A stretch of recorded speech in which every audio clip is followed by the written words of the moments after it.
Something I've been hearing people say over and over these days is that black people can't be racist. And they say it's because of this power structure that exists in America where black people are at the bottom and all the power belongs to white people at the top of this pyramid. But there's many problems with that statement.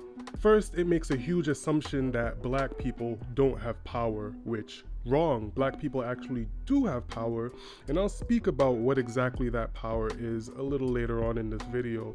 But first, I have to say something important. The reason why I'm making this video is because saying that black people can't be racist can be harmful and damaging to society. Because that mindset gives black people a free pass to be even more racist towards white people while avoiding any potential accountability for their actions. Let me explain a little more. If I have it in my mind that as a black person, I can't be racist no matter what, then that means I could just do whatever I want to white people and say whatever I want to white people, and it'll never be racist, as if I have this sort of racism immunity or some kind of license to be racist. And that way of thinking can lead to dangerous actions. So here's an example of black people being extremely racist that I've witnessed in my life. And let me know if you think it's racist as well. I grew up in a neighborhood in New York City that had a lot of different gangs. And something I saw was that a lot of these gang members would go around looking for white people to beat up. So they would specifically target white people, okay? I saw this happen as early as middle school all the way throughout high school and beyond. So let's paint a picture here. If you have a gang of black kids saying, "Hey, there's a white boy, let's go get him," that is black people being racist. If you're targeting a white person who didn't do anything to you just because he's white, that's racist. And for the record, this wasn't something that was exclusive to boys, okay? There were a lot of girl gangs that would go around school to school looking for light-skinned girls to beat up. Oh my God, especially if you're white and pretty? Oh no, you better hide in the bathroom for an hour or two after school if you like the way your face look. So there were girls that went from school to school looking for pretty white girls to beat up just because they're white. Again, that sounds pretty racist to me, but if I'm wrong, let me know in the comments. But of course, we have to speak about the history of this, right? Because there was a very recent time in American history when all of this was reversed, right? Before there were groups of black kids going out looking for white kids to attack, there were groups of white kids going out looking for black kids to attack just because they were black, right? So with that in mind, there are some black people today that say, well, you know, the white people, they did it to us for so long, so it's our turn to do it to them now, which to an extent is somewhat understandable. If someone is attacking you, you want to defend yourself, but defending yourself is one thing. However, when you are now the one going out looking for trouble, and when you are the one now targeting innocent people who didn't do anything to you, but you attack them just because they're white, then that crosses the line of racism. If you're attacking an innocent person that didn't do anything to you, but you feel like they deserve it because they're white, then that is racist. And I know this is a complex issue for many people, so comment below if you think I'm wrong about this. But the bigger problem of targeting innocent white people who didn't do anything to you is that now that white person is going to grow feelings of hatred towards black people that may have not previously been there because they were unfairly targeted by black people. And all of this just continues this seemingly never-ending cycle of violence and hatred instead of putting an end to it. Now, some people say that racism is prejudice plus power, and that black people don't have the power to be racist. To that I say, have you ever seen a block flooded with a group of Bloods or Crips? It's terrifying, powerful even. And I say this kind of jokingly, but I'm also serious.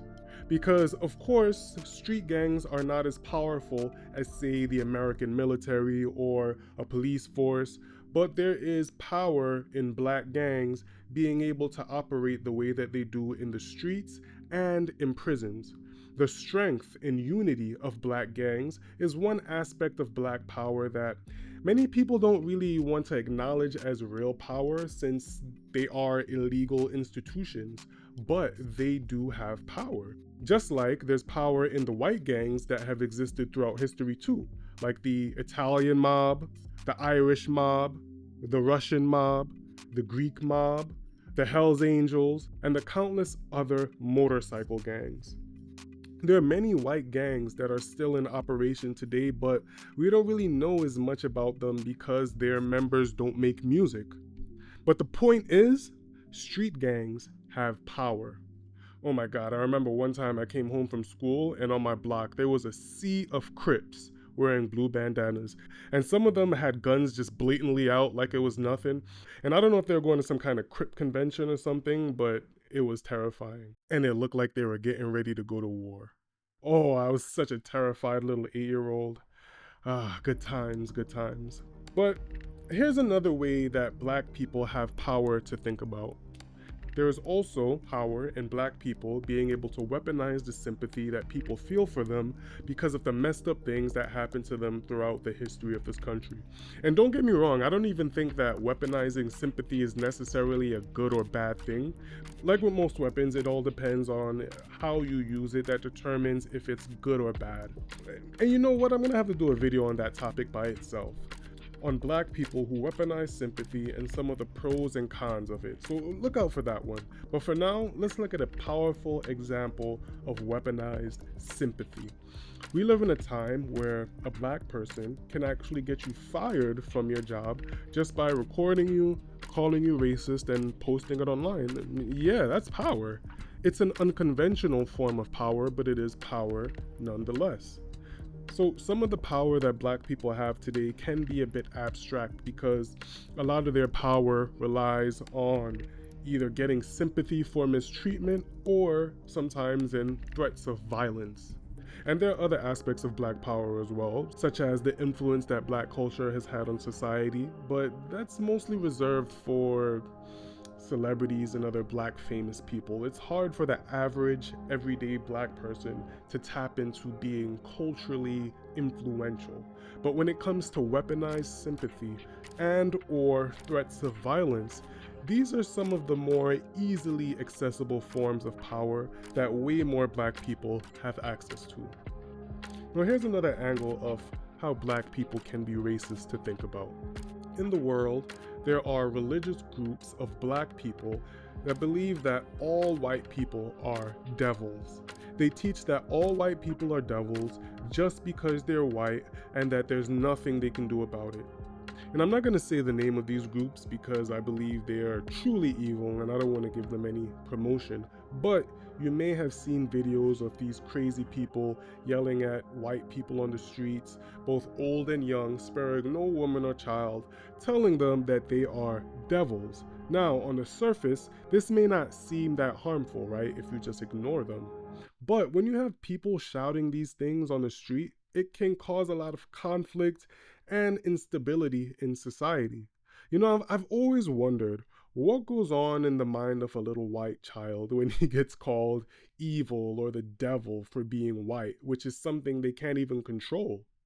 Especially hearing that you're an evil devil at a young age, you know, that can lead a child down some interesting paths, and many times it can cause that child to start developing feelings of hate for others or even themselves. So in summary, not only can black people be racist, but when they put their heart to it, they are successful at it.